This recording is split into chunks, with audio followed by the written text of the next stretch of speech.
Bon, est-ce qu'il y en a, Sur Facebook? ouais, C'est ça là? oui, C'est Facebook? oui, mais on me voit qu'à moi, hein, je te rassure.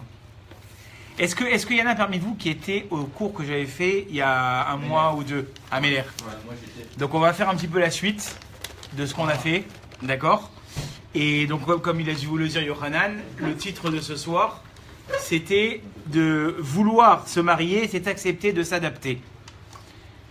Je vais vous dire la vérité, avec l'époque dans laquelle on vit aujourd'hui, de plus en plus, et avec les gens avec qui j'ai l'occasion de discuter, ça devient très très difficile de trouver son âme sœur. Pour pas dire de l'impossible, parce que les gens ils savent plus vers qui se tourner. Et donc en fait, surtout que quand on a des idées, et Yohanan il le sait parce qu'on essaye de chacun de faire un petit peu les shidouchim qu'on peut et tout ça, les rencontres qu'on peut, mais très souvent il y a des a priori, très souvent il y a des exigences, et très souvent ce qui se passe c'est qu'on n'a pas en face de nous les personnes qu'on aimerait avoir. Et ce qui se passe c'est qu'au fil du temps les gens, malheureusement, ils arrivent à un petit peu, peut-être pas complètement, mais ils arrivent à se désespérer. Il y a une histoire extraordinaire qui a été racontée du Rav Levin pour montrer un petit peu ce qui peut être, on va dire, l'aspiration de ce que doit être un vrai couple. Une fois, Rav Ari Levin, je suis sûr que tu la connais, Hanan, il est rentré chez le docteur et il a dit « Le pied de ma femme nous fait mal ». C'est comme ça qu'il s'est exprimé au docteur. Alors, le docteur, il a regardé un petit peu bizarrement. Il lui a dit, ça veut dire quoi, le pied de votre femme vous fait mal? C'est elle, votre femme, c'est vous? Je veux dire, quel rapport? Voilà, ouais, ça peut être ça aussi. Ça peut être comme ça aussi, vu comme ça. Mais c'est surtout pour dire qu'en fin de compte, la personne, elle était tellement, le rave en question, qu'on parle ici, il était tellement attaché à sa femme qu'à un moment, il a vu en sa femme le même corps. C'était pour vous réveiller. Le même corps que lui. Et donc quand il arrive chez le docteur, quelque part il dit le pied de ma femme nous fait mal. Donc ça c'est une complicité qui est extrême et c'est ça qui quelque part doit être visé par un couple qui veut se marier. C'est-à-dire dans l'objectif quand on cherche à se marier, et en vous voyant je pense que vous êtes tous un petit peu vers cet âge, eh bien quelque part il faut qu'on ait dans l'objectif de dire on va former une même personne. C'est ça le but du mariage. Le but du mariage, comme dit Rav Aaron Kotler, c'est de former une complicité ultime. Qu'à un certain moment, je puisse dire, finalement, je ne peux rien faire sans elle, d'accord?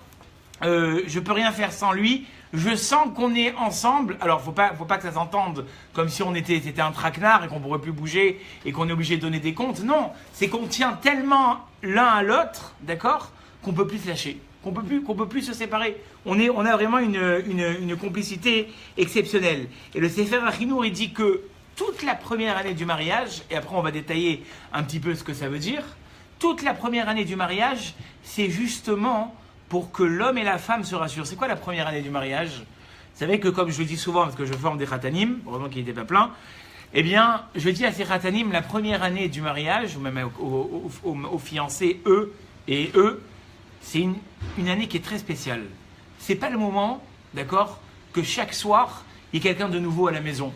C'est pas le moment que chaque Shabbat, on le passe chez les parents, d'accord? Parce que c'est le moment où, quelque part, on est en train de se construire. Et si chaque fois, on a des invités à la maison, si chaque Shabbat, on doit passer sous le contrôle de papa et maman, de beau-papa et de belle-maman, c'est invivable. Et malheureusement, ça peut vous paraître évident, mais il y a beaucoup de couples qui, malheureusement, au début, vont passer la majorité de leur temps chez les parents ou chez les beaux-parents. Et ça, c'était très destructif, parce que justement, la première année, elle est faite, en quelque sorte, pour pouvoir arriver à s'adapter et voir qu'on correspond. Et s'il y a des imperfections ou des choses qui ne vont pas nous convenir, c'est ensemble qu'on va les arranger. C'est pas en allant montrer son mari à ses parents ou sa femme à ses parents. C'est ensemble en essayant de pouvoir communiquer et pouvoir s'arranger.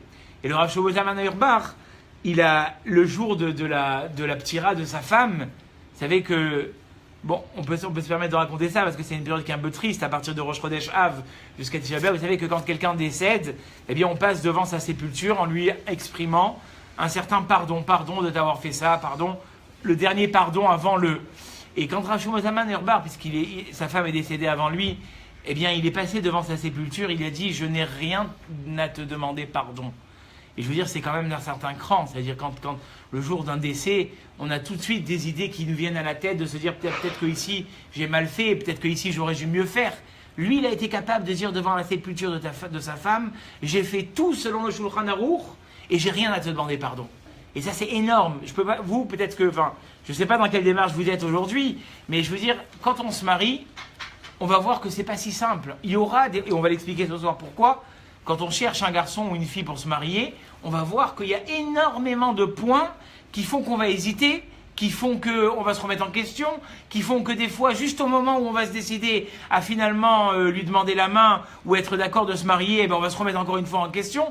Donc toutes ces choses-là, elles font qu'il y a beaucoup de points de divergence. Et ce qu'on va essayer de comprendre ce soir, et c'est pour ça que je pense que c'est intéressant d'en parler ensemble, c'est comment on fait pour être sûr qu'au moment où je suis en train de chercher donc une personne avec qui me marier, comment puis-je être sûr que cette personne, c'est celle qui va me correspondre, et surtout de ne pas avoir de regrets, de dire finalement, est-ce que c'est la bonne, est-ce que c'est pas, est-ce que c'est le bon, est-ce que je trouverais pas mieux? Comment je peux être sûr de pouvoir m'adapter à la personne qui est en face de moi? Non, il faut savoir quelque chose, c'est que cette relation qu'on peut ouvrir avec un garçon ou avec une fille, c'est une relation qui est très spéciale, parce que contrairement à celle de la famille, où on est avec la famille depuis qu'on est né, et on a cette relation avec le père et la mère qui s'est entretenue à longueur d'années et tout ça, et que quand on grandit quelque part, on n'a pas d'autre repère que nos parents. Pour nous, nos parents, c'est nos meilleurs confidents. On leur doit tout. Bon, pour la majorité en tout cas, on leur doit tout, et ça c'est aux parents de faire attention à ce que cette relation elle se crée, mais en tout cas cette relation elle est, si je puis dire ainsi, innée en la personne. Là où ça change, et c'est beaucoup plus fragile, c'est quand on commence à rencontrer un garçon ou une fille. Il y a beaucoup de Yetzirah. On va essayer d'en expliquer un petit peu ce soir, mais c'est excessivement fragile. Moi je peux vous dire que même en ayant des fois des khatanim entre les mains, je me dis des fois, mais mince, ils vont se marier ou ils vont pas se marier? D'accord? Encore il n'y a pas longtemps, on m'a fait une confidence, on m'a dit, tu sais, il y a des tensions et tout ça. Bon, il faut savoir, de toute façon, je vous la raconterai après cette histoire, que ça n'existe pas, et ça garde-le dans votre tête, sans que ça vous fasse peur, bien évidemment. Ça n'existe pas un mariage ou une rencontre jusqu'au mariage sans histoire. Il y aura des histoires. Hein, je ne veux pas vous faire peur. Il y aura des histoires, il y aura des embrouilles. Hein? Exactement. La Gemara dit, en belotigra, en ktuva beloktata. Ça n'existe pas. Je veux dire que moi, des fois, mes khatanim sont en pagaille, en panique. Qu'est-ce que je fais? Là, ça va pas, j'en peux plus, j'en peux plus. Je dis, ne t'inquiète pas, tout le monde est passé par là. Le Satan, il est là, d'accord, pour être mécatreg. Mais ça s'explique. Il n'y a pas que le Satan, Alpi à Kabbalah et tout ça. Hein? Oui, le Satan, c'est le, comment dirait le Satan? Le Satan, hein? Satan, le Yetzer Hara, l'ange du mal, le Yetzer Hara, appelez-le comme vous voulez, il a tous ces noms. Ils sont là pour brouiller les pistes. C'est comme ça. Une autre raison aussi que cette relation elle est très sensible, c'est qu'on a l'impression d'avoir un issue. Inconsciemment dans la tête, et surtout, je veux dire la vérité, surtout dans la génération dans laquelle on vit, on sait qu'on peut s'en défaire. Si ça ne va pas, eh bien je divorce. Eh bien on ira au consistoire, un de plus, un de moins, c'est pas bien grave.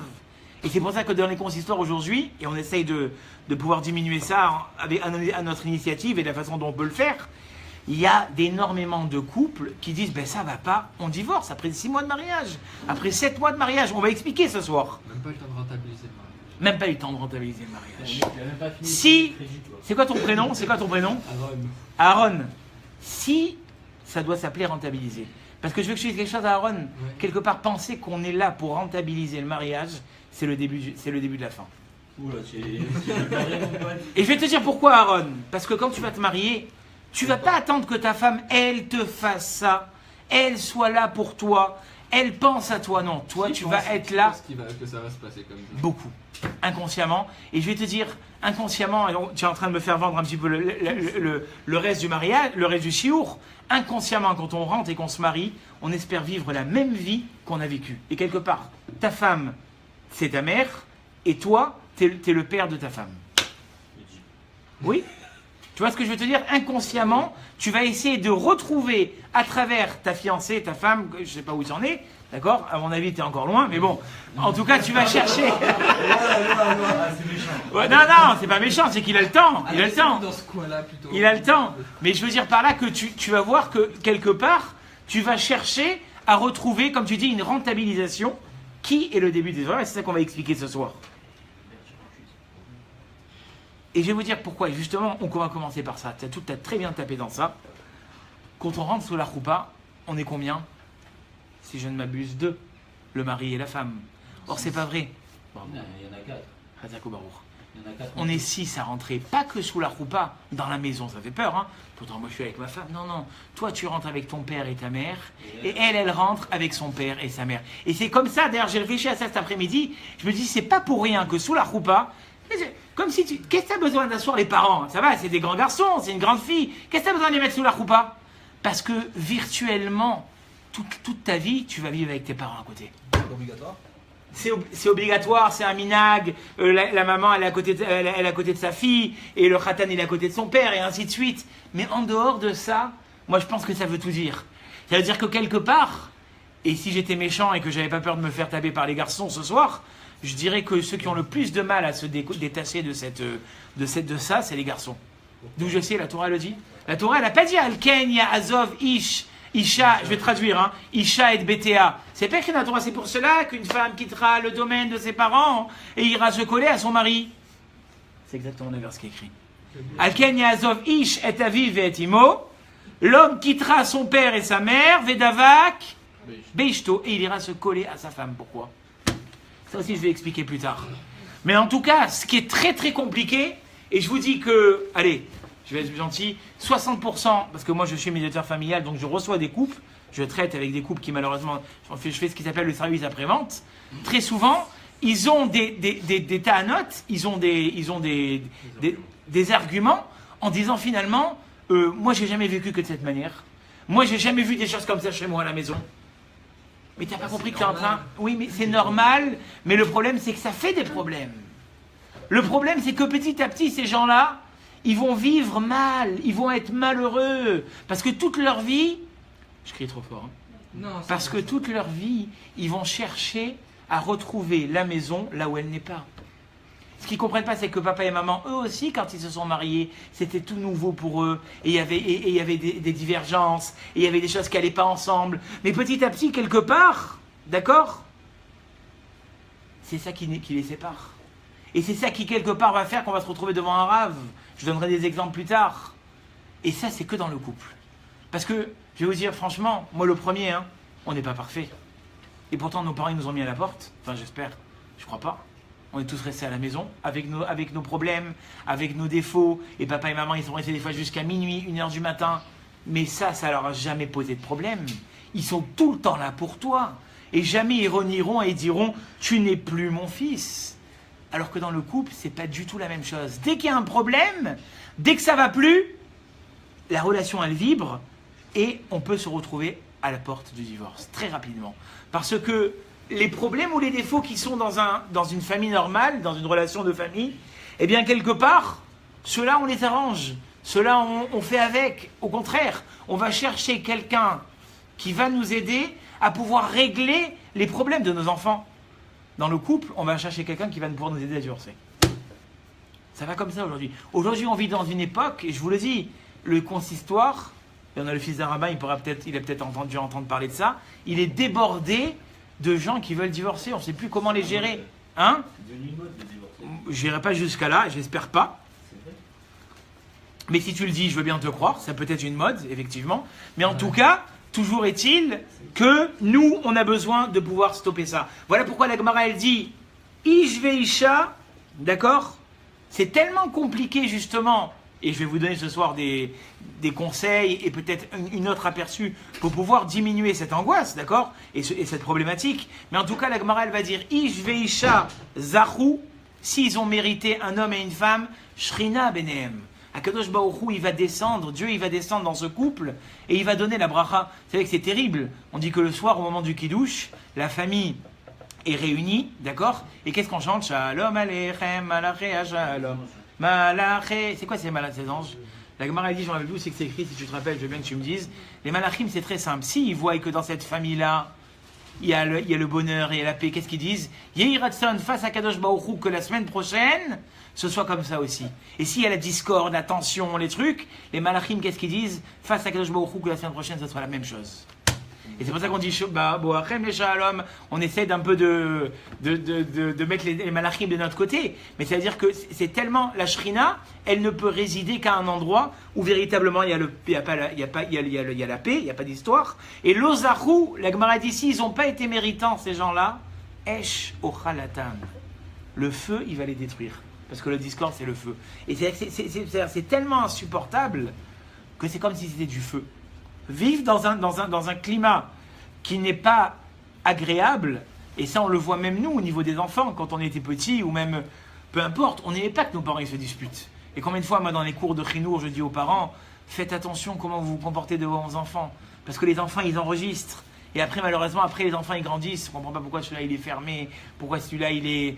Et on n'arrive pas il n'est pas épanoui et tout ça. C'est ce qu'ils ont vu à la maison. Si à la maison il y avait un épanouissement, il y avait une envie d'avancer, automatiquement, les enfants, d'accord, ils vont pouvoir à leur tour eux aussi être épanouis. Mais si dans la maison c'est la discorde, alors la question qu'on va essayer de voir ce soir, c'est comment pouvoir accepter, parce qu'il faut accepter. Vous aujourd'hui vous êtes plus ou moins tous étudiants et étudiantes, vous commencez à avoir un petit peu votre vie, et on va en parler de cette vie-là, d'accord, vos habitudes. Et donc quelque part, une fois qu'on a cette vie et ces habitudes-là, comment je peux rentrer dans ma vie, parce que vous faites tous des études et vous êtes tous en fac, et donc vous avez pris certaines habitudes. Quand on se marie, ces habitudes, quelque part, il va falloir peut-être même y remédier, ou peut-être même les partager avec quelqu'un d'autre. Et ça, c'est très compliqué. Alors je vais vous dire, reprenons cette relation que je vous ai dit vis-à-vis des parents. Qu'est-ce qui fait aujourd'hui, peut-être que je vous poserai même à vous la question, qu'est-ce qui fait aujourd'hui qu'on aime nos parents? Pourquoi on aime autant nos parents? Parce que c'est mon père, parce que c'est ma mère. Hein? On le ressent. Quoi, c'est tout? C'est-à-dire que si demain je te trouve un type dans la rue qui te ressemble, tu vas l'aimer? Non, parce qu'ils ont Non. fait pour nous. Voilà. C'est plus que la ressemblance. C'est quoi ton prénom? David. J'ai du mal avec les prénoms, je vais devoir répéter souvent. Donc, David, c'est ça. C'est quoi ton prénom? Ben. Ben, il a dit parce qu'ils ont tout fait pour nous. Quelque part, en dehors du fait qu'on leur ressemble, c'est pas assez. Mais c'est parce que, inconditionnellement, depuis que tu es né, depuis la première couche, jusqu'au dernier chèque que ton père il t'a fait, je sais pas de combien, ou peut-être qu'il t'en fait pas, ou peut-être qu'il t'a aidé pour faire... Ah ou peut-être qu'il t'a aidé dans je sais pas dans quel domaine, tu lui dois à lui. Et pareil pour ta... Donc en fait, les parents, ils ont tellement investi, cet investissement perpétuel de mes parents, d'accord, il fait que quoi? Il fait que j'ai créé un attachement. Et donc en fait, on croit que la même proximité que j'avais avec mes parents, je vais l'avoir avec la personne que je vais rencontrer. Or, c'est pas vrai. Il y a tout à recommencer.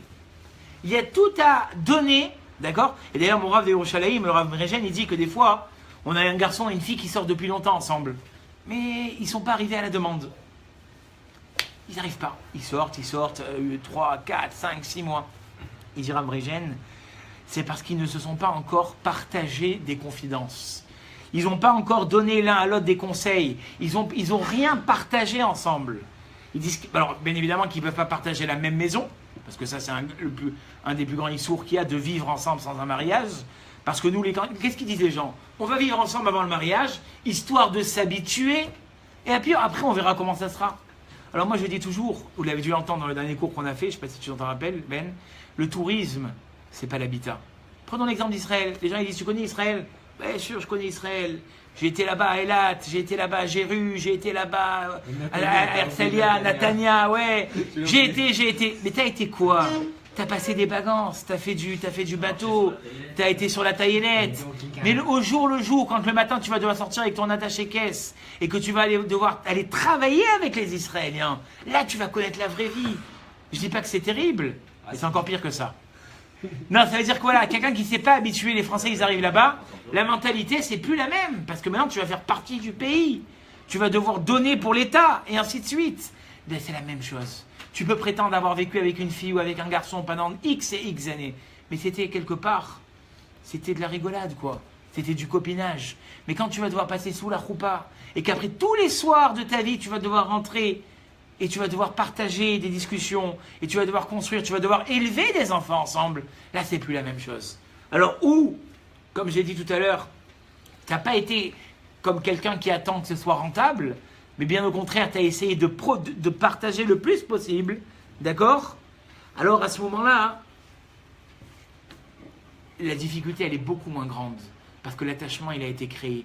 Quelque part aujourd'hui, et c'est ça que j'étais en train de te dire tout à l'heure, ce qu'on reproche, c'est qu'on attend. On a des attentes, on a des attentes, on a des attentes. Mais le problème, c'est que ces attentes-là, elles ne vont pas venir du jour au lendemain. C'est que petit à petit, par l'investissement que j'aurais fait vis-à-vis de la personne qui est en face de moi, eh bien les choses, elles vont prendre une autre dimension. Et comme je vous ai dit tout à l'heure, ça c'est le but de la première année. Moi je dis toujours à mes khatanim, et même les filles elles doivent l'entendre, la première année du mariage, c'est sûrement pas le moment. Qu'est-ce qu'il faut les nouveaux mariés? Un Shabbat chez papa, un Shabbat chez belle-maman, ainsi de suite, ainsi de suite. Et quand est-ce qu'ils vont se construire? Et alors qu'est-ce qui se passe? On est tous à table. T'as vu ton mari, comment il m'a parlé? T'as vu ta femme, comment elle se tient? Et papa. Alors eux, ils sont juste assez fragiles parce qu'ils viennent de se marier ensemble. Mais en plus de ça, il faut qu'ils subissent les remontrances de la belle famille. Donc je dis qu'au minimum, le minimum, si c'est tellement difficile... Dans la cuisine, hein? Dans la cuisine, viens que je te parle dans la cuisine. Le minimum, c'est qu'un Shabbat sur deux, je puisse être avec mon mari, pas avec mon fiancé, si, il y aura aussi des Shabbatotes comme ça, ou avec ma femme, et qu'on puisse partager ensemble un Shabbat de façon intime. Les amis aussi. Tous les soirs, c'est la bamboula à la maison. Ouais, les amis. Demain, on se fait une méga soirée à la maison. Mais vous êtes ensemble quand exactement? La journée, vous bossez chacun de votre côté. Le soir, c'est soirée amis et tout ça. Et quand est-ce que vous allez partager ensemble et vous allez pouvoir vous construire?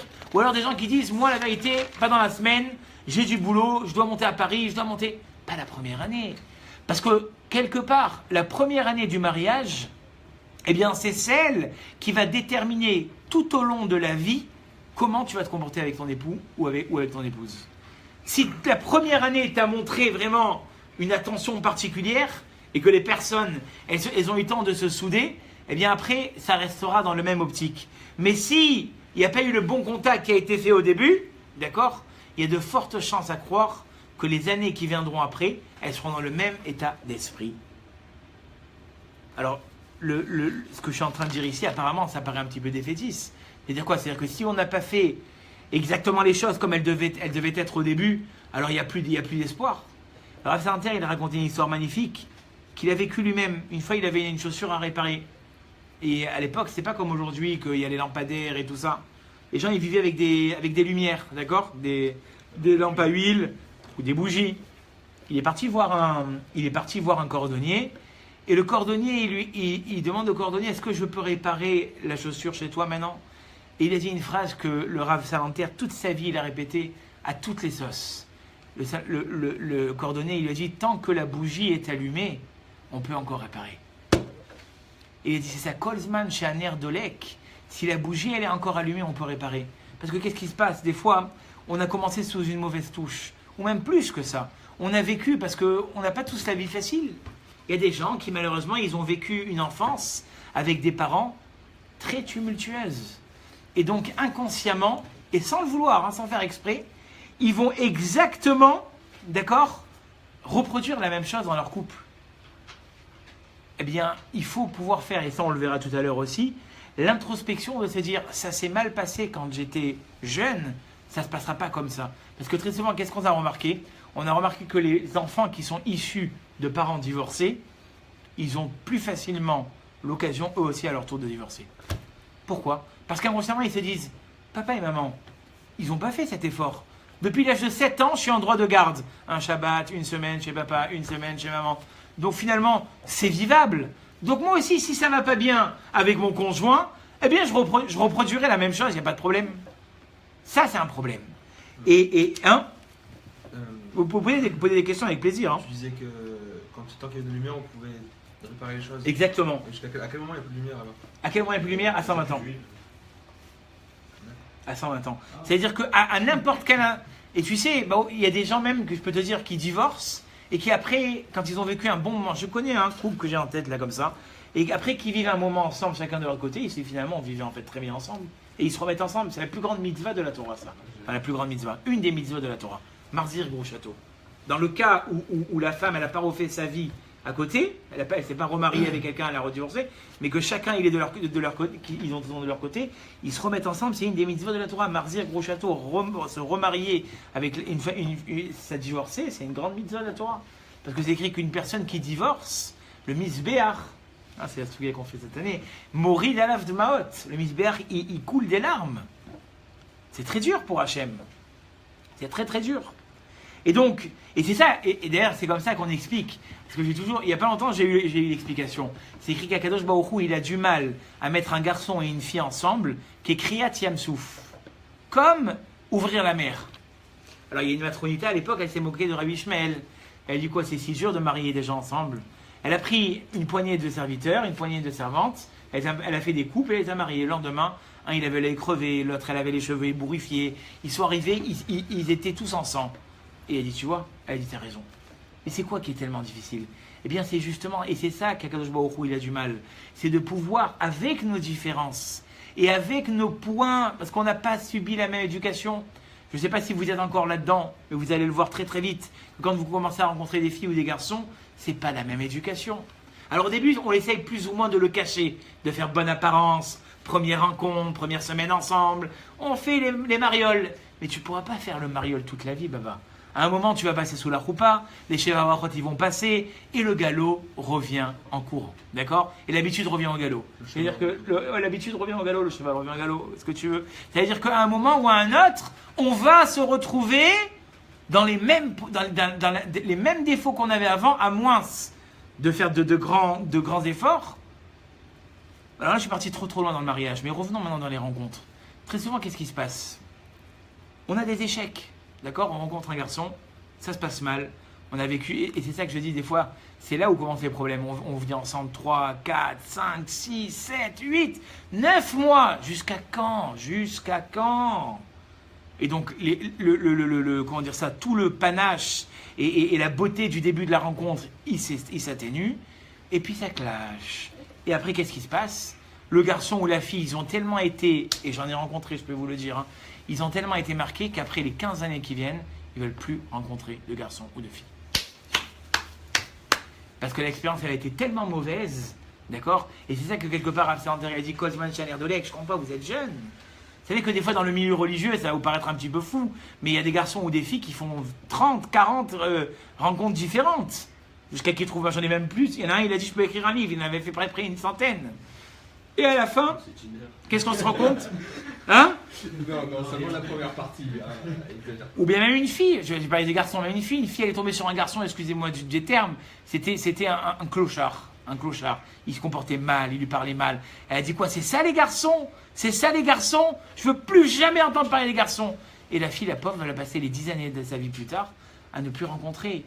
C'est pour ça que je dis, et ça c'est très important, j'espère pour vous, ou pour tous ceux qui vous entourent que c'est jamais arrivé, quand des fois il y a des rencontres, voire même plus, et qu'on a donné espérance à ce qu'il y ait un mariage, et même pour tous les gens qui nous écoutent ce soir maintenant en ligne, et que les rabbinim ils disent on a fait des espérants, on a espéré et tout ça, et puis finalement c'est tombé à l'eau. Mais on a fait tellement souffrir la fille, c'est surtout les filles parce qu'elles sont sensibles, et une fille c'est un garçon encore malheureusement il fait une crasse, le lendemain il a oublié. On peut faire tellement souffrir quelqu'un qu'après les rabbinim ils voient quelqu'un qui n'est pas marié, ils disent dis-moi, tu as rencontré quelqu'un avant cette personne et tu l'as fait souffrir, tu lui as écrit une lettre pour lui demander pardon. Quand des fois ça se finit en mauvais termes, même si vous vous parlez plus et tout ça, mais que vous voyez que, ou alors même des gens qui étaient carrément mariés mais qui n'avaient pas d'enfants, on leur a posé la même question, et effectivement ils ont dit c'est vrai, j'ai connu un garçon, j'ai connu une fille, et ça s'est mal passé, et ça s'est jamais bien terminé, et on s'est jamais, comment dire ça, on n'a jamais fini en bon terme. Les rabbinim ils ont dit écrivez une lettre, et la situation essaie de se débloquer. Parce que des fois, la rancœur, devant Akadosh Baruch Hu, la rancœur, elle est tellement forte que ça peut bloquer le mazal, Rabbi Shalom. Donc ça, il faut faire excessivement attention. Et surtout, ce qui est important, et ça après, bon, on le développe quand c'est déjà plus dans l'idée du mariage, c'est que à aucun moment, il y a une certaine lassitude. C'est pour ça que je dis, vouloir rencontrer un garçon pour attendre que les choses elles se débloquent, oui, mais que des fois on attende 1 an ou 2 ans avant de dire à la fille écoute on va se marier, ça c'est très grave, parce que malheureusement à la fin on arrive à une certaine lassitude, et cette lassitude qu'est-ce qu'elle me dit? Elle me dit finalement je vais aller chercher ailleurs. Donc nous on doit être capable, c'est que le temps il soit très très court, J'ai pas dit une semaine on se rencontre, le lendemain on se marie. Quoique dans le milieu religieux, ils se voient 2-3 mois et puis finalement, allez, ils se marient. Et ça va pour le mieux des mondes parce qu'ils sont dans ce système. Je vous ai pas dit ça. Mais des fois quand on entend que les gens ils me disent, combien j'en entends qui me disent, il faut que j'ai mon appart, il faut que j'ai monté ma société, il faut. Mais maman, la fille ou le garçon qui entendent ça, eux, ils vont pas t'attendre. Et ceux qui ont reçu à l'époque le journal Sadeket Magazine, j'avais écrit un article dedans, et ça nous concerne dans la période qu'on est maintenant. C'est que dans cette période, on ne fait pas de mariage. D'accord? Mais on peut faire ce qu'on appelle un vort. Vort, c'est officialisation entre les deux parties avec les parents. Pourquoi? Qu'est-ce qu'il écrit le Chafetz Chaim là-bas? Shema Yekad Menu, c'est le Shulchan Aruch ou le Mishnah Berurah? Le Rama. Le Rama, bon, c'est un décisionnaire ashkénaze qui dit sur place pourquoi on peut faire officialiser une rencontre de peur que quelqu'un vienne à lui prendre. Ça veut dire quoi? C'est-à-dire que toi, tu as fait le difficile. Je veux ma société, je veux mon fric, je veux ma situation, je veux la faire entrer dans mon appartement. Et il y en a un à côté, il connaît la fille avec qui tu es. Et lui, ça fait des mois, il est devant Dieu et il prie, je la veux. Attends, écoute, il prie Dieu, je la veux, je veux me marier avec cette fille. Dieu, il dit, attends, lui, il prie comme un dingue pour cette fille. L'autre, il est en train de faire le difficile. Je vais la donner à l'autre. Et t'es passé, sans t'en rendre compte, à côté de ton Zivou Grishon. De celle qui t'était destinée 40 jours avant que ta mère, excusez-moi du terme, elle sache qu'elle était enceinte de toi. C'est écrit 40 jours avant qu'une maman, elle sache qu'elle est enceinte. En haut, on a déjà pris les deux fœtus garçon et fœtus fille, on a dit vous vous marierez dans 25 ans. Ça, c'est le Zivou Grishon. Ça allait un peu vite, non? Peut-être. Peut-être dire 40 jours? Non, mais. 40 jours avant que la femme, elle sait qu'elle est enceinte. Je sais pas, moi, tu rencontres quelqu'un. Oui. Toi, tu dis, tu vas pas attendre 1 an ou 2 ans pour te marier. Ah bah ouais, c'est sûr. C'est énorme. Mais c'était pas quel âge tu rencontres la personne. Oui, alors on t'a pas parlé des précoces qui vont rencontrer les filles à 15 ans ou 16 ans. Non, mais on parle d'un garçon ou d'une fille qui sont déjà presque au terme de leurs études, d'accord, 20-25 ans, mais qui disent je vais encore attendre 3-4 ans, jusqu'à 30-31 ans, d'accord, pour pouvoir me marier. Donc rencontrer quelqu'un à 21 ans ou 20 ans par exemple. Alors, encore une fois, si tu as la possibilité de pouvoir gérer en maturité et en financement un couple, d'accord, ou un mariage, vas-y. Oui, donc il faut quand même avoir des moyens. Oui, mais il y a moyen, c'est ce que je suis en train de te dire, David, et moyen. Il y en a qui veulent avoir, moi j'ai toujours entendu des gens qui m'ont dit, moi tant que j'ai pas mon appart, je me marie pas. Tant que j'ai pas ma situation et que j'ai pas beaucoup d'argent de côté, j'attends. Et jusqu'à quand tu vas attendre? Jusqu'à quand? Ou alors il y a ceux qui veulent s'amuser aussi. Moi je vous promets, il y a des gens des fois qui m'ont appelé en pleurs et qui m'ont dit aujourd'hui je me suis tellement amusé que j'arrive plus à trouver une fille ou un garçon avec qui me marier. Pardon? Je veux profiter avant le mariage. Et voilà. Et malheureusement, ce profit, monsieur Mimouni, à la fin, il devient très nocif. Parce qu'au début, c'est un amusement. Mais tu sais ce que je leur dis à ces gens-là? Je leur dis, regardez, pas une marche arrière, mais faites un bond en avant dans 20 ans. Quand vous verrez tous vos amis avec des enfants, voire peut-être même à l'âge d'avoir déjà des petits-enfants, et vous serez en train encore de vous dire, peut-être que celle-là, ouais, je vais aller la voir, mais bon, ouais, peut-être que ça. Mais j'en ai une autre à voir demain, puis après une autre. Tu vas t'amuser combien de temps comme ça? Combien d'années tu vas te dire peut-être celle-là, peut-être celle-là, peut-être celle-là? À un moment, il faut arrêter. Baruch Hashem, on est là pour dire la vérité. Donc ça, c'est les différences, d'accord? On a parlé un petit peu des différences. Maintenant, je vais vous dire, au niveau du caractère garçon-fille, je pense que maintenant, vous commencez à vous en rendre compte un petit peu. Au niveau du caractère garçon-fille, c'est deux mondes à part. Alors vous, je ne sais pas ce que vous faites avec les garçons et les filles, peut-être que vous fréquentez déjà. Vous avez déjà... J'étais pris à partie cette semaine, parce que j'ai osé dire une chose pareille, de sexisme. Ah non, mais tu vas voir. Ne t'inquiète pas qu'ils vont tous être d'accord avec moi. Sous la table. Non, vous allez voir. C'est pas du tout vers là que je tranche. Ah non. Regardez bien. C'est un passouk, tout est prouvé, écrit noir sur blanc, et c'est même prouvé dans la vie de vous tous qui êtes assis autour de cette table. La Torah, elle dit comme ça. Akadosh Baruch Hu, vous savez, il a créé le monde en 7 jours, l'homme, les animaux, tout ça. Il a créé l'homme et les animaux. Pour ceux qui étaient à Melech Rapida, j'en ai parlé un peu l'autre fois.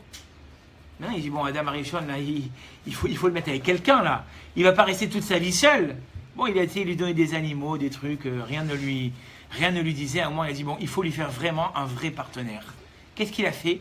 Il a endormi l'homme, d'accord, c'est écrit, il a endormi l'homme, il a pris une côte de l'homme et il a façonné une femme. Puis après il a réveillé et a dit, Adam, oui, réveille-toi, la femme qui est en face de toi, c'est ta femme. Oh, et voilà. Et c'est écrit là-bas qu'ils sont partis ensemble et tout ça. Il a dit, Rav Simcha Cohen, ça a fait une révolution dans le tempérament de l'homme et dans le tempérament de la femme. Tu avais écouté ça, Ben? Je ne te rappelle pas de ça l'autre fois que j'en ai parlé? Et j'ai dit la chose suivante. J'ai dit que l'homme, en fait, avant que la femme ait été créée, c'était un individu qui vivait seul. Et puis tout d'un coup, qu'est-ce qu'on a dit? Maintenant, tu vas vivre avec quelqu'un. Mais ça veut dire que dans son idée de caractère, l'homme, il n'est pas bavard. Il n'aime pas forcément vivre en communauté, ça peut vous étonner les filles. Et ça ne va pas être quelqu'un qui va facilement se livrer et parler des sentiments qu'il a dans son cœur. Et souvent, on a des filles qui se disent « Oh là là, mais quel relou ce type, il n'est pas capable de me dire ce qu'il pense, il ne peut pas me demander en mariage, il ne peut pas me dire ses sentiments. » L'homme ne sait pas exprimer ses sentiments. C'est quelqu'un qui a pris l'habitude de vivre seul. La femme, c'est exactement l'inverse. Étant donné qu'elle a été enlevée de sa source, et on lui a dit maintenant ça va être ton mari, mais comment mon mari? Mais j'étais dans ce corps-là. Toute sa vie, SMS, t'es où? Qu'est-ce que tu fais? Tu fais quoi ce soir? Tu parles pas assez avec moi. J'aimerais qu'on reste plus ensemble. J'aimerais que tu me dises plus ce que tu penses de moi. Mais attends, ça va, lâche-moi. Mais elle fait pas exprès. Elle fait, hein? Le cas contraire, c'est un garçon en quête. Non, je veux dire, la fille, elle va chercher à se rapprocher de son mari à chaque instant. Et Yohan qui est marié, il sait de quoi je parle. À chaque instant, t'es où? Tu veux pas qu'on fasse un truc ensemble? Tu veux pas qu'on s'occupe? Elle va toujours vouloir être en contact. Et c'est pas qu'elle a envie de se mêler, c'est pas qu'elle est curieuse, c'est pas qu'elle est collante, c'est pas que rien du tout de tout ça. C'est sa façon de vivre. Et donc si l'homme il n'a pas compris ça, eh bien très souvent, il va pas donner à la femme ce qu'elle a besoin. Et vous savez ce qu'on dit? Et c'est pour maintenant on comprend un peu mieux ce que j'ai dit plus haut. Pourquoi c'est écrit Al-Kenya Azov, Ish et Aviv et Imo? Pourquoi c'est l'homme qui doit quitter la maison? Parce que c'est lui qui a du mal à vivre en association. La femme, elle, depuis qu'elle est née, alors au début c'est avec ses parents, et tout le travail de l'homme quelque part, c'est de rendre sa maison agréable pour que la femme elle ait envie de vivre dans cette maison, parce que c'est possible qu'elle reste sinon toute sa vie chez ses parents. J'en ai marre, elle est toujours chez ses parents. Mais t'as pas compris. À la maison, tu lui fais vivre l'enfer. Tu lui parles jamais. Tu es tout le temps sur ton portable. Dès qu'il y a une nouvelle émission à la télé, tu regardes la télé. Mais qu'est-ce que tu veux qu'elle ait envie de voir chez toi? Donc forcément, et Rav Simcha Cohen, il va beaucoup plus loin. Il dit tout ce qu'une femme, elle perd avec sa mère pendant la journée, avec ses copines. On dit que les femmes, elles parlent énormément. C'est leur besoin. Parce que c'est leur façon de communiquer. C'est ce qu'il dit Rav Simcha Cohen. Tout ça, c'est pour combler quelque part le manque que leur mari, il les écoute pas assez. C'est vous dire l'importance du dialogue. Une femme a besoin de parler. Le mari ne lui comprend pas. Il est moins bavard, si je puis dire ainsi, que la femme. Et donc c'est pour ça que quand on va se marier, on va avoir l'impression, d'un côté, l'homme il va avoir l'impression de devoir toujours donner des comptes, ou de devoir, j'ai envie de rentrer le soir, laisse-moi tranquille, je me mets devant la télé, je suis fatigué de ma journée. Mais attends, on ne s'est pas vu toute la journée. Elle va commencer à parler. Et elle ne comprend pas pourquoi est-ce qu'elle n'a pas cette attention. Et donc quelque part, on a l'impression de vivre des choses qui sont anormales. Or, en fait, c'est tout à fait normal. Mais ça va encore plus loin que ça. On a dit que l'homme, lui, il a été créé. Vous savez que l'homme, il a été créé de quoi? De la terre. Et la femme, elle, comme je vous ai dit, elle a été créée d'une côte, c'est-à-dire de l'os. Je vous pose une question. Si je fais un trait dans la terre comme ça, le trait, il existe, il continue à exister pendant longtemps? Non. À un certain moment, la terre se referme, la terre redevient meuble, et puis c'est fini. Or, si je prends une clé ou une scie à métaux et que je fais un trait dans l'os, je peux penser qu'un jour il va disparaître. Jamais de la vie. Et c'est pour ça qu'une femme, elle est capable, ou une fille même, je veux dire même pas quand elle est mariée, de dire à son copain ou à celui qu'elle fréquente, il y a un mois, on était devant la mer, il était 2h de l'après-midi, tu étais habillé tant comme ça, et tu m'as dit ça. Ça va, ça fait un mois. Il y a Oublie. 10 ans, on était devant la mer.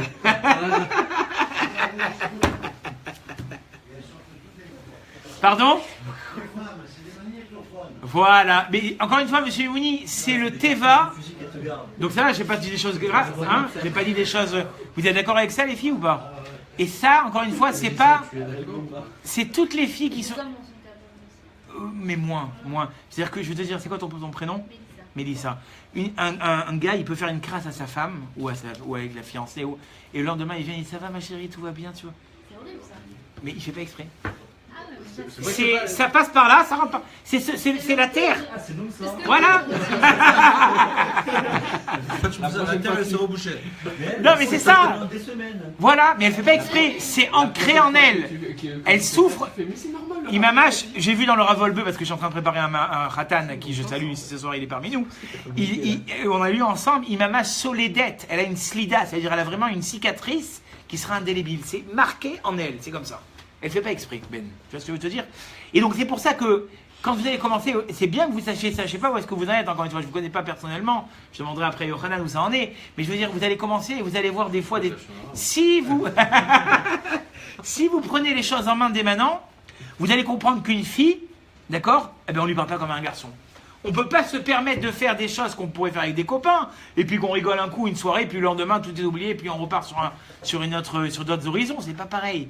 Tu as fait quelque chose, donc voilà. Et donc c'est pour ça que, maintenant on comprend, c'est écrit Eselo Ezer Kenegdo. Hachem il dit, je vais lui faire une aide, en parlant à l'homme, mais qui soit contre lui. Je comprends pas quelque chose là. Quelqu'un qui est censé m'aider, il va être contre moi?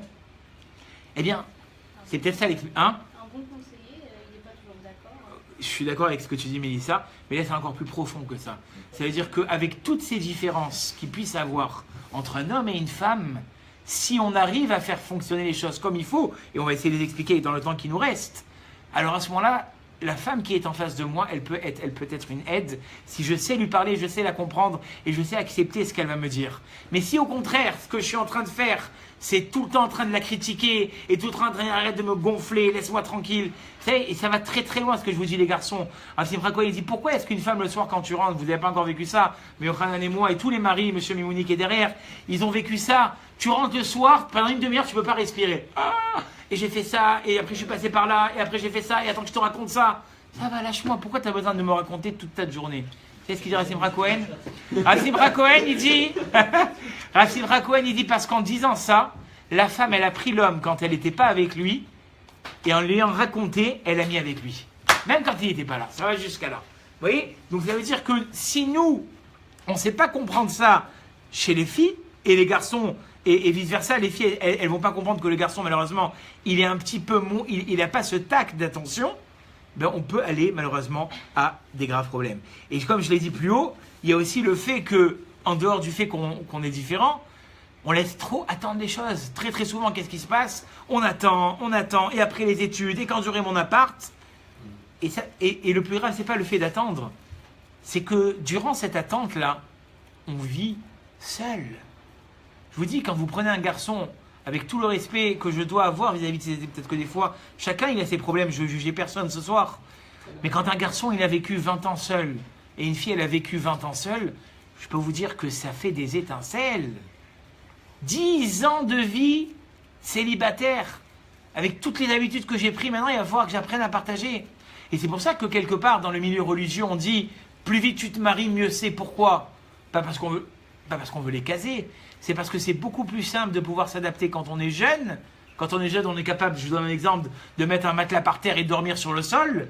Mais quand on a pris 20 ans et qu'on a pris ses habitudes, eh bien, il y a toutes sortes, il y a tout un environnement qui fait que maintenant, je vais avoir beaucoup plus de mal à accepter la personne qui vit que ce que je l'aurais accepté il y a 10 ans en arrière. Et c'est pour ça que la Gemara dit, tu dois connaître la Gemara, Rabbi Yochanan, que l'étude d'un enfant, c'est comme écrire sur un papier neuf. D'accord? C'est comme si j'écrivais sur un papier neuf. Mais étudier avec un ancien, quelqu'un qui a pris un certain âge, c'est comme écrire sur un papier qui est déjà effacé. C'est-à-dire que si on a vécu sa vie, les gens disent mais qu'est-ce que c'est? Au contraire, on est quelque part un petit peu plus mature, hein, si on se marie vers la trentaine. Et c'est ça le problème, c'est que tu es un petit peu plus mature. Et le fait que tu es devenu mature, tu as pris quelque part un chemin qu'on va avoir énormément de mal à pouvoir te faire changer. Parce qu'au bout du compte, quand on se marie, qu'est-ce qui se passe en fait? C'est qu'on va être prêt à s'effacer un petit peu devant l'autre. Et ça, c'est inéluctable. On ne peut pas venir et dire, moi, avec toutes les habitudes que j'ai à faire, avec tout ce que j'ai fait depuis maintenant, ben, je vais l'imposer dans ma maison. Non. Parce qu'il y a quelqu'un qui vit avec toi dans la même maison et qui n'a pas pris le même chemin. Vous savez, le Rav Avramov, de qui je tire ce cours d'ailleurs ce soir, et que toutes les bonnes choses que j'ai dit ce soir, il faut les faire dépendre de lui. Toutes les bêtises, c'est moi. Hein. Donc, ne vous inquiétez pas. Et une fois, j'ai reçu un couple, à cause, je ne sais pas si je l'avais raconté, Ben Sella, à cause d'un dentifrice, ils ont failli divorcer. Pourquoi? Je crois que c'était Colgate à l'époque. Ah, c'est pour ça. Alors, le garçon, il était très gêné, il racontera Vahamov. Il était très gêné. Il dira, je suis désolé, je sais que vous savez qu'on vient de se marier, mais je n'en peux plus. Qu'est-ce qu'il y a, mon fils? Je vais vous dire, moi, de la maison d'où je viens, le dentifrice, franchement, on appuie dessus, mais bon, on va pas jusqu'au bout, quoi. On appuie, puis quand on voit qu'il est plus ou moins vide, on le jette à la poubelle. Et ma femme, elle me fait des histoires à cause de ça, parce que chez elle, on prend une épingle en fer et on tire jusqu'au bout. Et on s'est pris la tête pour un premier dentifrice, pour un deuxième. Aujourd'hui, je n'en peux plus. C'est devenu un cauchemar, cette salle de bain. Je vais divorcer. Donc ça c'est une bêtise, d'accord? C'est vrai. C'est lui qui la raconte, je peux te le montrer ici. Si tu veux, on aurait le temps, je la traduirai dans les mots. D'accord? Je te raconterai. Voilà. Les galgal et shoferet mishrat hashanim, aval i adain mit asheket lilchotz ala shoferet, bechamesh etzbaot, i omeret shekach hidragla. Elle a dit, moi j'ai vu mon père toute sa vie faire comme ça, pourquoi voudrais-tu que ça change? C'est du Baal Tashrit, c'est péché. Et ils sont arrivés devant le Rav pour s'expliquer. Donc ça c'est des bêtises, vous allez me dire, mais c'est des idioties ça. Mais c'est bien profond, je peux vous le dire. Parce que là vous rentrez ce soir à la maison, vous avez déjà un cérémonial prêt depuis le début jusqu'à la fin. Je vais faire ça, après je fais ça, et après je me prépare pour demain, après je fais mon petit tupperware, et après je regarde mon chiour préféré, et, d'accord? Et après vous avez un cérémonial inconscient, je le sais tous ici, vous avez tous un cérémonial, peu importe s'il est cohérent ou pas cohérent, mais vous avez des habitudes bien précises. Eh bien ce cérémonial, croyez-le ou pas, après le mariage ça ne pourra pas être le même. Vous allez devoir partager un nouveau cérémonial, quelque chose de nouveau, des habitudes nouvelles. Et si on est assez intelligent pour le comprendre, d'accord? Alors on ne s'inquiète pas. Moi, une fois, j'ai reçu quelqu'un que j'avais préparé il y a longtemps. Il m'a dit, vous savez, j'ai beaucoup de mal à comprendre. Mes beaux-parents, c'est pas comme mes parents. Et à chaque fois que je vais chez eux, c'est complètement différent. Et on n'a pas les mêmes habitudes. Je m'inquiète. Mais je lui ai dit, mais encore heureux, on n'est pas tous pareils. La vie que tu as vécue chez tes parents et comment tu as été éduqué, ça sera une toute nouvelle vie. Comme quand Christophe Colomb il a découvert l'Amérique, tu vas découvrir la maison de tes beaux-parents. Et où ce sera la découverte de ta vie, où ce sera le cauchemar de tes rêves. Mais en tout cas, hein? Il rigole, monsieur Mouni. D'accord?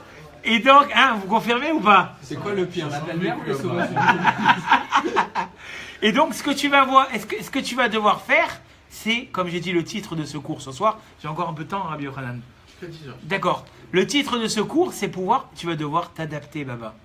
Et malheureusement, je ne vais pas vous faire peur. Mais les vieux garçons et les vieilles filles aujourd'hui, à part avec tout le respect que je puisse avoir, et je prie pour tous ceux qui ne sont pas mariés, dit Amen, qui puissent se marier, mais très souvent, c'est parce qu'ils n'ont pas pu s'adapter. Ils n'ont pas pu. Je vais donner des exemples, vous allez rigoler, hein. Mais vous allez toujours trouver différents. Vous allez partir, on dit qu'à Ikea, c'est Gad Elmaleh qui l'a dit, mais même les rabbinim ils l'ont dit, c'est l'endroit où on se dispute le plus. Parce qu'elle veut un meuble comme ça, et lui il veut un meuble comme ça. Elle dit que c'est magnifique, lui il dit que ça sert à rien. Elle dit qu'elle voit pas sa maison autrement, lui il dit qu'il ne verra jamais sa maison comme ça. Et puis ça part en cacahuète, avant le mariage déjà.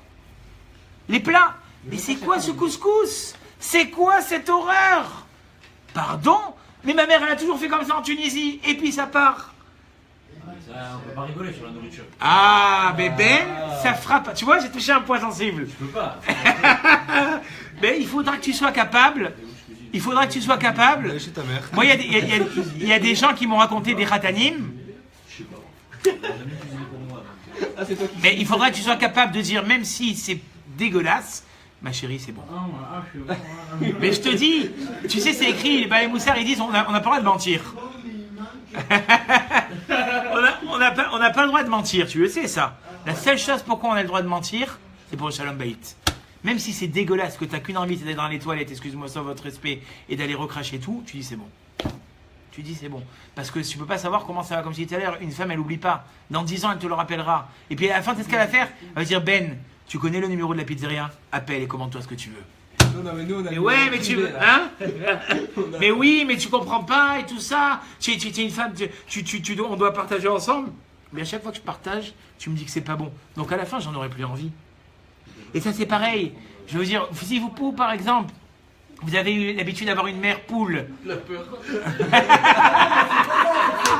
En fait, je suis en train de me dire, mais c'est tard, pas mauvais de prendre genre moi je suis constantinoise, c'est une marocaine. Oui, non, On va non. faire ses plats de Mais, marocain. mais voilà, mais tu vois, Ben. Ah, c'est- tu réfléchis vraiment comme un sparade là. Non, mais C'est pur Maghreb. c'est ce genre de choses que je dis, Ben. C'est ça que je dis. Il va falloir s'adapter. Il y aura tellement de choses. Écoute, Ben, ce que je te dis là. Il y aura tellement de choses plus importantes dans ta vie que ce que tu vas bouffer à la maison. Excuse-moi de te dire crûment comme ça. Tu viendras à la maison. Ça, quelque part, c'est-à-dire, si malheureusement la relation elle tourne qu'autour de ça, c'est grave. Il faut tourner à des choses beaucoup d'importantes. C'est pas grave. C'est quoi? Je vais t'aider à cuisiner, chérie. Je vais te montrer des recettes. Je vais te dire comment ma mère elle faisait. Il n'y a pas de problème. Tu vois ce que je veux te dire? Hein? Oui, je disais chez moi que c'est là-bas. Voilà, parce qu'attention, on est en direct. Hein. Attention, il y a ton burger, regarde. Ça risque Et pas. il y a 45 personnes en direct. Hein, donc, je te dis, quoi, voilà. C'est bon. Donc, voilà. Vous comprenez ce que je veux vous dire? Maintenant, regardez bien. Ça aussi, ou bien la façon de recevoir les invités. Non, nous, quand on est à la maison, on met 2 nappes, une en plastique, une en tissu. Il ne faut pas des verres en plastique, il faut des verres en verre. Laissez vivre votre couple. C'est-à-dire que nous, on commence quelque chose de normal. Il faut pas. Et inconsciemment, et sans parler de l'éducation. Très souvent, qu'est-ce qui va se passer? Tu vas avoir des défauts chez ton conjoint, chez ton mari ou chez ta femme, ton fiancé. Dis-toi bien que c'est peut-être pas si de sa faute. Parce que quand tu réfléchis, qu'est-ce que tu vois? Tu vois que le même défaut que tu as vu chez lui ou chez elle, tu le vois chez ses parents. Donc laisse-lui juste le temps de s'habituer à sa nouvelle vie. Et plus, quelque part, tu éviteras la confrontation frontale. Parce que qu'est-ce qui se passe? Hein? Qu'est-ce qu'on dit, Ben? On dit, c'est comme ça et ce ne sera pas autrement. Chez moi, les choses elles seront comme ça. Tu es sûr de perdre d'avance. Or, si tu fais passer, entre guillemets, la pilule, parce que c'est quelque chose qu'elle n'a pas l'habitude ou qu'il n'a pas l'habitude, mais tu vas lui expliquer qu'il faut être ordonné, qu'il faut arrête de jeter tes chaussettes par terre, et il va comprendre. Mais si tu lui dis, écoute, moi je peux pas vivre comme ça, je retourne chez ma mère, je peux te garantir que ton mari, il va plier bagage et il va retourner chez ses parents. Quand on veut changer l'habitude d'un conjoint ou de qui que ce soit, on ne peut pas le faire d'une façon frontale. Il faut un temps d'adaptation qui peut prendre des fois une semaine, qui peut prendre des fois des années, qui peut... Non. Même pour des chaussettes. Oui. Ça peut être... Et c'est vrai que pour les femmes, Ça met un an à me c'est quand même dur. Oui. Non mais, Parce que Monsieur Mimouni, Ça dépend autant de pour la les chose. hommes, autant pour les femmes. On vient, vous étiez là tout à l'heure, j'ai dit quand on rentre sous la roupa, on rentre pas à 2, on rentre à 6. Moi, je me rappelle que quand ma femme rentrait chez sa belle-mère, donc ma mère qui me voyait fin de semaine, me disait, mon fils, tu veux que je te lave la tête? Et pourtant, j'étais marié. Elle voulait. Et c'est ça, parce que c'est ça, c'est les habitudes qui se sont... Que c'est normal que ma femme n'aimait pas trop. Bien sûr, c'est les habitudes qui se créent. Ça, c'était peut-être même de la provocation de la part de la belle-mère. C'est parce qu'elle est tunisienne, la pauvre. C'est malheureusement... Et c'est plus dur pour les femmes, je pense, que pour moi. Tout à fait. Et ce qui est très important, c'est de ne jamais remettre en question nos sentiments. C'est pas parce qu'on n'a pas les mêmes habitudes que finalement, peut-être qu'elle n'est pas faite pour moi. Si elle n'est pas capable de faire le couscous de ma mère, ben elle n'est pas faite pour moi. S'il n'est pas aussi bosseur que mon père, ben je vais aller chercher quelqu'un d'autre. Mais attends, c'est pas parce qu'il ne ressemble pas exactement à ton père ou qu'elle ne ressemble pas exactement à ta mère qu'elle n'est pas faite pour toi. Laisse-lui le temps de s'adapter. Tu comprends? Les sentiments, ils ne doivent pas venir prendre. Et là, il raconte, par exemple, il y avait une fille, le père, toute sa vie, d'accord, il amenait à sa mère du thé dans le lit. C'est comme ça, c'était l'habitude, c'était des Anglais ou je sais pas. Le père, le dimanche, il amenait le thé fumant. Et une fois, qu'est-ce qu'elle a dit, la fille, à son mari? Chérie, amène-moi un thé. Un thé, dans la chambre. Mais lève-toi, tu vas t'en faire un à la cuisine. Et elle s'est mise à pleurer. Elle est partie voir le rave. Il a dit, le rave, mais comprends-le. Elle, cette petite fille-là, qui est maintenant fiancée et mariée, elle a vu ça durant 25 ans. 25 ans à la maison, tous les dimanches matins, il y avait un Lipton fumant sur le chevet de sa mère. Donc pour elle, c'est normal que maintenant le thé, il soit aussi sur son chevet à elle. Tu vois ce que je veux te dire? Ou alors, par exemple, il dit un garçon qui n'a jamais vu son père aider à la maison. Mec macho, Florent, qu'est-ce qu'il a à manger? Allez, c'est bon, bon après-midi, chérie. Ben, il y a de fortes chances que lui aussi, il ne supportera pas aider sa femme. Parce qu'il a vu son père. Hein? Lui, ils savent même pas faire aussi. C'est-à-dire, j'ai pas compris. Il y en a, ils savent pas. Mais pourquoi ils savent pas? Mais je peux te garantir qu'à 90% de ces cas, hein, eh bien, très souvent, c'est la maison. Oui, je sais. C'est quoi ton prénom? Aaron. Aaron. Toujours. Moi, je t'ai vu Aaron Bekhouanav. Ouais, non, mais je t'ai dit, j'ai beaucoup de problèmes avec les prénoms, mais c'est pas grave. Je te dis qu'à 80% de ces garçons-là, c'est parce qu'à la maison, ils n'ont pas vu ce schéma. Et donc, si, comme ils n'ont pas vu ce schéma, ils vont pas être capables de le reproduire à long terme. D'accord? Des fois, ils essayent, on leur dit non, laisse tomber. Ah oui. Ou alors, ça c'est encore, ça c'est, j'ai pas retrouvé cette Mara qui dit que si la mère elle est Yatsanit, alors la fille aussi elle sera Yatsanit. Il n'y a pas une Mara qui parle comme ça? Sur Léa. Hein? C'est une camarade sur Léa. Sur Léa qui a été Yatsanit. En tout cas, oui. Il dit par exemple aussi une fille qui voyait tous les soirs sa mère, ou excusez-moi d'exagérer, ou une fois sur deux la mère elle partait sortir avec des copines et qu'elle laissait le père à la maison. Eh bien, il y a de fortes chances que la fille elle soit aussi instable et que tous les soirs elle a envie de faire la fête avec ses copines, elle de rester avec son mari. L'exemple qui a été donné, le son de cloche, si je pourrais dire ainsi, qui a été donné à la maison, c'est ce qui va se reproduire. Or, il y a deux phénomènes qui se passent. Ou bien on refait exactement la même chose, d'accord? Ou on va faire exactement l'inverse. Je peux donner un exemple parce que ça ferait sourire mon père s'il m'écoute. En l'occurrence, il ne va pas m'écouter parce qu'il n'est pas là. Mais moi, par exemple, mon père, il aimait beaucoup la vitesse. Et moi, mes enfants, ma fille, elle est là, elle peut vous le dire, je roule comme un pépé. J'ai fait exactement l'inverse. Mon père, c'est... Et moi, j'étais toujours comme je tremblais dans la voiture. J'avais peur de la vitesse. Aujourd'hui, je roule, on dirait... En plus, j'ai une voiture de pépé, on dirait que j'ai 95 ans. Je roule vraiment... Voilà. Donc, en fait, il y a les deux phénomènes. Ou bien... Ça m'inquiète pour mon fils.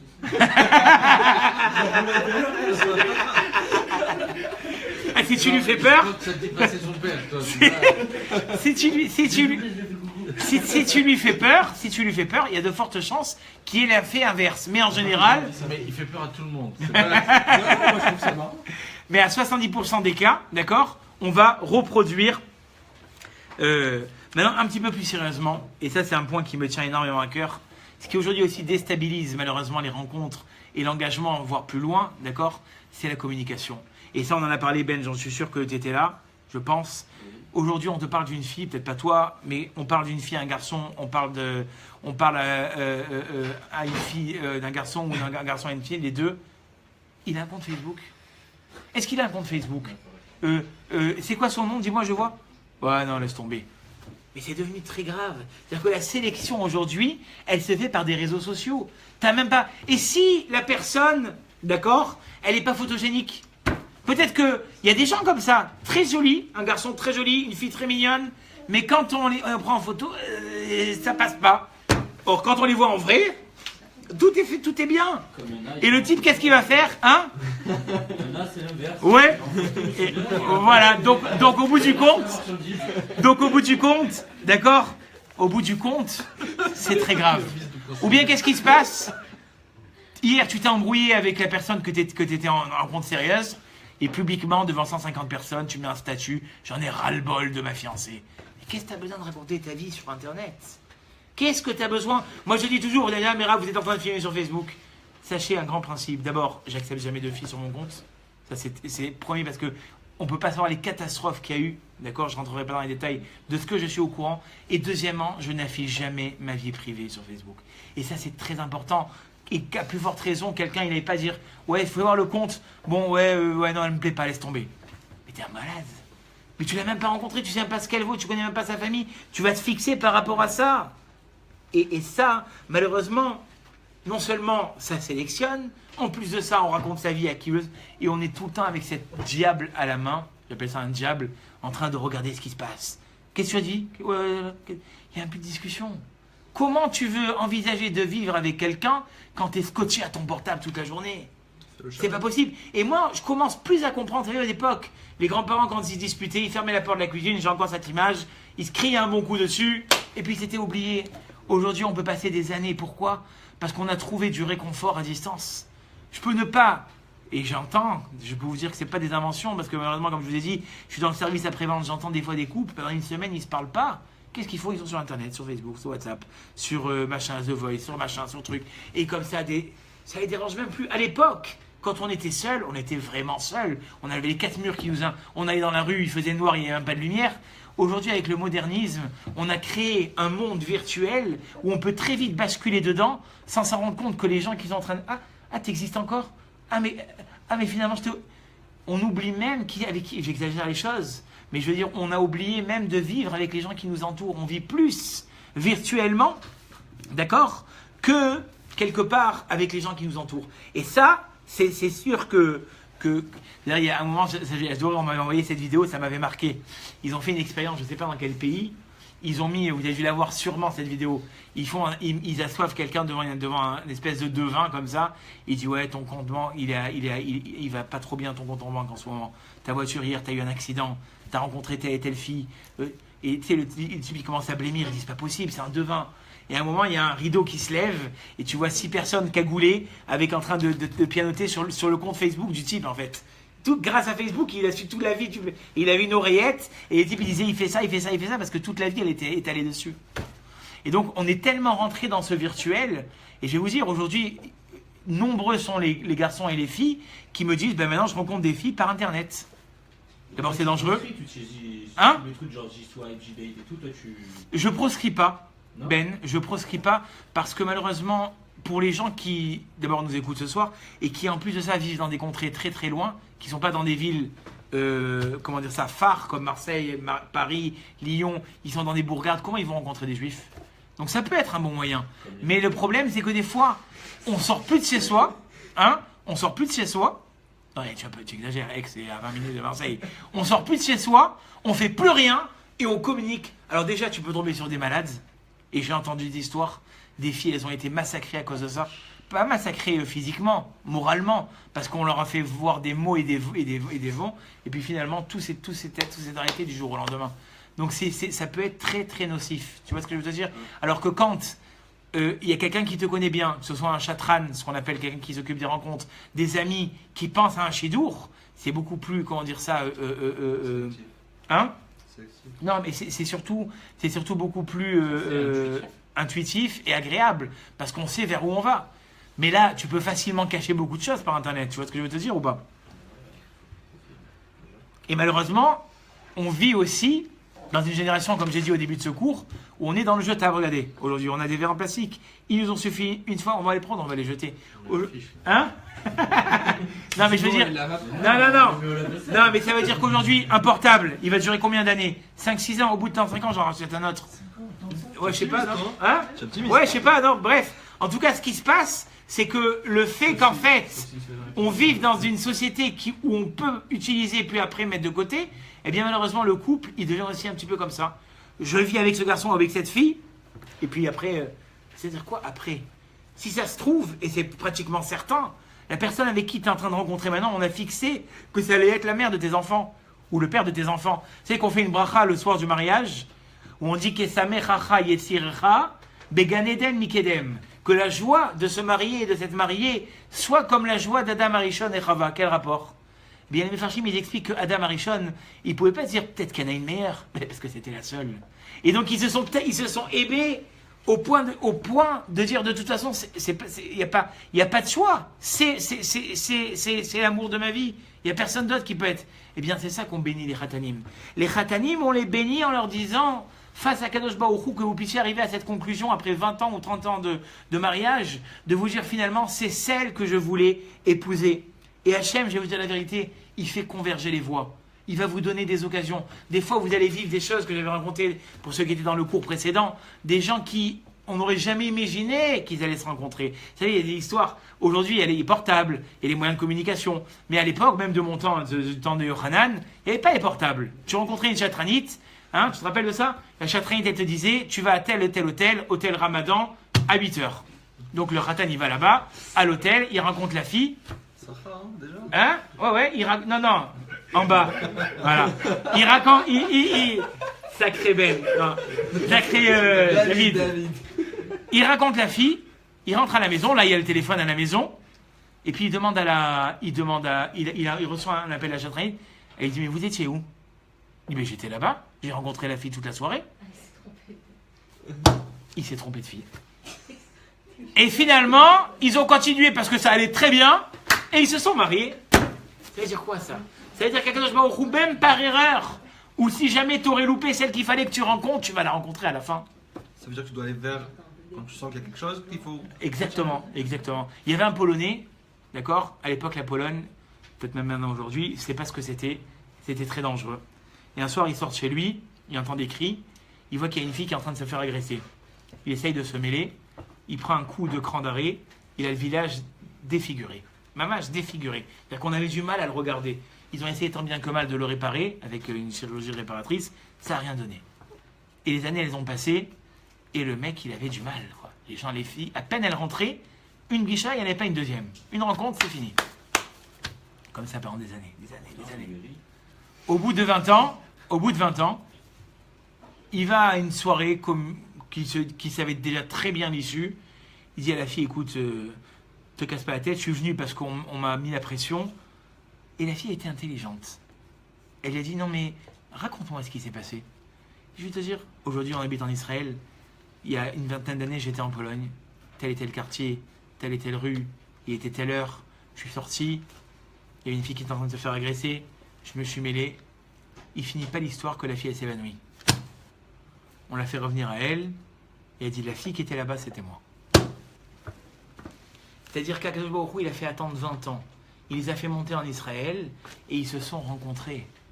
Ça veut dire qu'il faut que vous soyez conscient de ça aujourd'hui. À l'heure où on est, je ne sais pas où est-ce que, encore une fois, chacun y en est, mais ce qui est certain, c'est qu'Akadosh Baruch Hu, il a prévu qui pour qui. D'accord? Nous, si on agit d'une façon assez, comment dire ça, intuitive et assez raisonnable surtout, parce que je vais vous dire la vérité, peut-être les filles, elles sont un petit peu plus sérieuses. Non, c'est pas grave, ce soir je masse avec les garçons, mais il y a des garçons qui ne sont pas sérieux. Moi, des fois, je discute avec des gens, on a l'impression que c'est des chasseurs à filles, excusez-moi de vous dire ça. Et une fois qu'ils ont eu ce qu'ils voulaient, allez, on passe à... Mais attends, jusqu'à quand tu vas faire ça? Toute ta vie, tu vas courir comme ça, dans les soirées, dans les trucs et dans les machins. Il n'y a pas un moment où tu te dis, je vais me poser. Mais continue à jouer comme ça, et un jour, tu vas voir que tu vas louper ton mazal. Continue, vas-y. À un moment, il faut que la personne, elle soit lucide et qu'elle comprenne que finalement, il faut s'arrêter de faire n'importe quoi. Il faut s'arrêter. Et Akadosh Baruch Hu, encore une fois, ouais, mais tu vas dire, ouais, mais bon, là, ça va pas, et là, elle n'est pas comme je voudrais, et là, elle n'est pas comme j'attendrais. Écoute ce pshat, ça va te plaire, Yohanan. C'est écrit que quand les gens, ils se mariaient à Néardéa, d'accord, on leur disait une phrase. On leur disait, matzah au motse. D'accord? 1 mois, 2 mois après le mariage. C'est-à-dire quoi, matzah au motse? Il y a 2 versets dans la Torah. Un, c'est écrit, matzah isha. Excusez-moi les filles, hein. Matzah Isha, il a trouvé une femme. Matzah Tov, il a trouvé le bien. Et il y a une autre histoire, d'accord, où c'est écrit, ou un autre verset où c'est écrit Motse, je vais me faire tuer. Motse Ani Ish et Aisha Mar Mimavet. Je trouve la femme plus amère que la mort. Oh. C'est quoi? Vous savez ce qu'il dit le Gaon? Ils disent d'abord, c'est quoi cette discrimination là? C'est quoi ces mots pourris là? Il dit le Gaon. Deuxièmement, pourquoi il y en a un? Quand tu as parlé du bien de la femme, tu as dit qu'elle était super géniale, tu as dit Matzah, Isha, Matzatov, au passé. Et quand tu parles des mauvais traits de caractère de la femme, tu dis Motseani, je trouve. C'est quoi cette histoire? Il a dit une explication, le Gaon extraordinaire. Il a dit, l'homme, il est tellement critiquant que quand il a vécu un moment sympathique et qu'il a vu les traits de caractère de la fille qu'ils étaient super et que la fille c'était une fille exceptionnelle, bien éduquée avec des études et tout ça, matzah, c'est du passé. Par contre, les traits de caractère qui lui plaisent pas, les défauts, les trucs, motse, tout le temps ça va être devant lui. Il dit c'est ça le mauvais caractère de l'homme. C'est de voir, et ça c'est autant les hommes autant les femmes, de voir les défauts et d'oublier les qualités. Et ça, je vais vous dire quelque chose. Vous savez ce qu'on dit? On dit que quelque part, jusqu'à la choupa, on aura des doutes.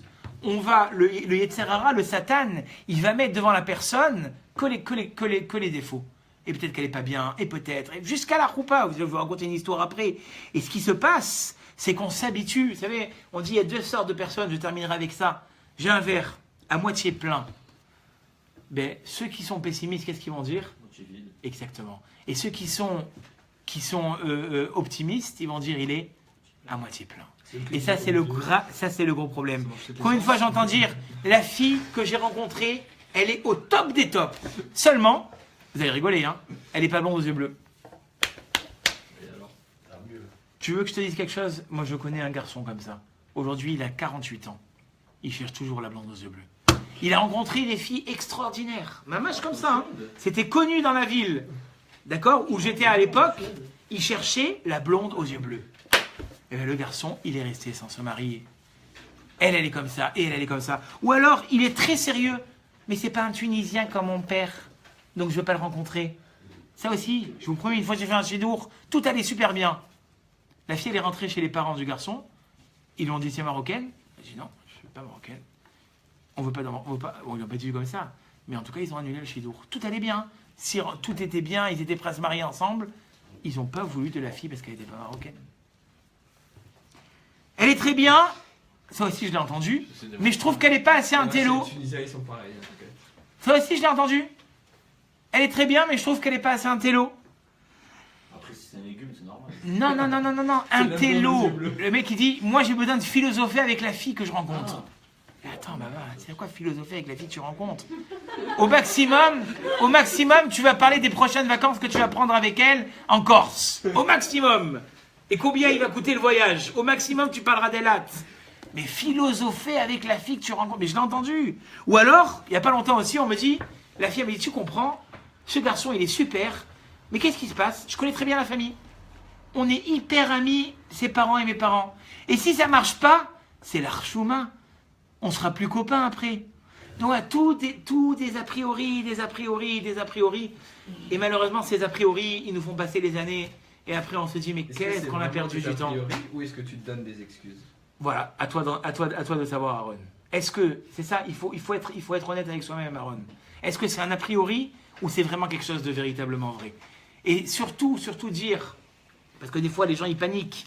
Et la tension, les parents, ça marche pas, et on s'angoisse. Comment on va rentrer sous la roupa avec autant de disputes? Comme je vous l'ai dit au début, je termine sur une note, parce que c'est Tisha B'Av bientôt, je termine sur une note négative. Mais il n'y aura pas de mariage sans discorde, c'est pas possible. Il y aura toujours des désaccords. Il y avait un mariage, je terminerai avec cette histoire un peu marrante, mais qui nous montre la vraie vérité des choses. Roupa, d'accord? Il y a un moment où le khatan, donc, il doit passer la bague au doigt de la kala. Il va pour passer la bague elle tombe. La belle-mère, elle rentre dans une angoisse. C'est un mauvais signe. Je veux pas de ce mariage, j'ai trop peur. Le rabbin a dit, venez. Approchez. Il a dit à la belle-mère, dites-moi quelque chose. Jusqu'à maintenant, là, entre vous et la famille du marié, il y a eu des histoires entre vous? Mais non, pas du tout. Tout allait pour le meilleur des mondes. On s'est jamais pris la tête. Il a dit dans la Gemara, c'est écrit, il n'y a pas de mariage sans dispute et problème. Maintenant que la bague, elle est tombée, on peut faire le mariage. D'accord? Il y a eu un problème, la bague, elle est tombée. Donc c'est bon, maintenant tout est bien. C'est ce que dit la Gemara, on peut entamer, voilà, et puis ça sonne dehors. Donc le mariage, d'accord? Il peut avoir lieu. Donc c'est pour ça que je vous dis, tout d'abord, comme j'ai dit, ne pas toujours s'angoisser et être plus royaliste que le roi. On ne trouvera jamais quelqu'un qui sera avec 100% de nos attentes. Parce que nous-mêmes, quelque part, on n'est pas à 100%, d'accord? Nous aussi, on a des choses à se reprocher. Donc, à partir du moment où, globalement, et comme il dit toujours mon rave, si tu étais prêt à présenter cette fille à ton meilleur ami, et vice-versa, si toi, tu aurais été prêt à présenter ce garçon à ta meilleure copine, c'est que tu n'as pas à réfléchir. C'est que tu es sur le bon chemin. C'est ce que je vous souhaite ce soir. D'être toujours sur le bon chemin, Bédrat Hashem, et de trouver ce qui vous correspondra. Oui. Quand tu disais que c'était